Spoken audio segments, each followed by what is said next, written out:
Yamaha phasor FI ইঞ্জিনের একটি বাইকের ইঞ্জিন সম্পূর্ণ খোলা অবস্থায় আছে। আমরা এই ইঞ্জিনটি এখন সম্পূর্ণ সেটিং করব। দেখতে পাচ্ছেন ইঞ্জিনটি সম্পূর্ণ খোলা অবস্থায় আছে। ইঞ্জিনটি এখনো পরিষ্কার করা হয়নি, যার কারণে অনেক কাদা মাটি বা নোংরা লেগে আছে। তো আমরা এগুলো পরিষ্কার করব, তারপরে সেটিং করব। তো সবাই সম্পূর্ণ ভিডিওটি ধৈর্য সহকারে দেখবেন, আশা করা যায় অনেক কিছু বুঝতে পারবেন। তো আমরা কাজের শুরুতেই সম্পূর্ণ ইঞ্জিনটি পরিষ্কার করে নিব। তো চলুন আর কথা না বাড়িয়ে ভিডিওটি শুরু করি।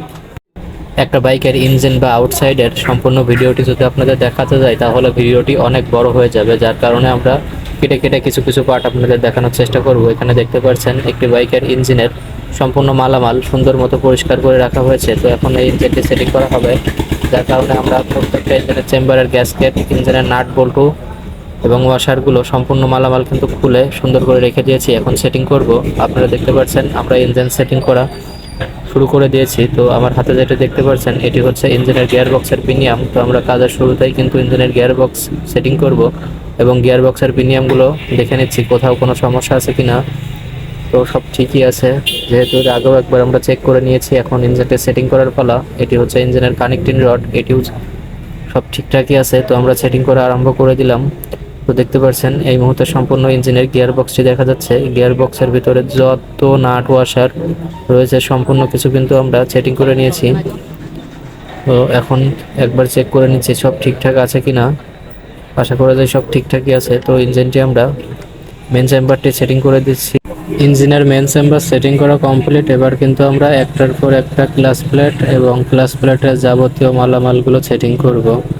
এখানে দেখতে পাচ্ছেন নতুন ক্লাচ প্লেট, প্রেসার প্লেট ও ক্লাচ বাটি সম্পূর্ণ কিছু আমরা রেডি করে নিয়েছি, যাতে আমরা যখন সেটিং করব একটার পর একটা খুব দ্রুত যাতে সেটিং করে দিতে পারি। দেখতে পাচ্ছেন এই মুহূর্তে আমরা সম্পূর্ণ ক্লাচ প্লেটের ছোটো ছোটো যে নাট ওয়াশারগুলো রয়েছে সেগুলো কিন্তু একটার পর একটা সুন্দর মতো সেটিং করে দিচ্ছি। আর একটা বাইকের কাজ আমরা ভিডিওর মাঝে যতটা শর্ট টাইমে দেখিয়ে থাকি, এতটা অল্প টাইমে কিন্তু কোনো গাড়ির ইঞ্জিন বা আউটসাইডের কাজগুলো করা সম্ভব হয় না।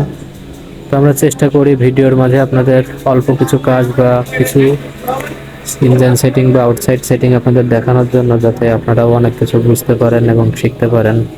তো দেখুন আমরা ইঞ্জিনের ক্লাচ প্লেটটি কিন্তু সম্পূর্ণ কমপ্লিট করে নিয়েছি।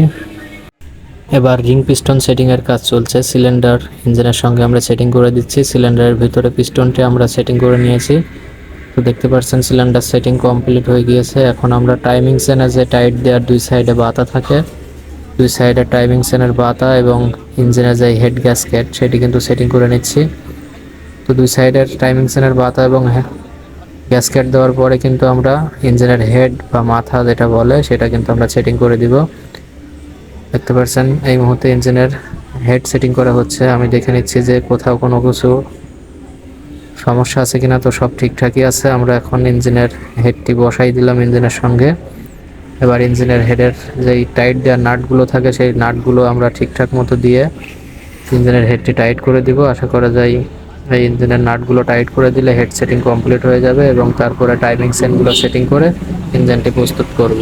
সম্পূর্ণ ইঞ্জিনটি সেটিং করা কমপ্লিট হওয়ার পরে আমরা ইঞ্জিনটি গাড়ির উপরে উঠাই দিয়েছি। এখন সম্পূর্ণ ইঞ্জিন চলার জন্য প্রস্তুত। এখন আমরা ইঞ্জিনটি স্টার্ট দিব এবং আপনাদের সাউন্ডটি শোনাবো।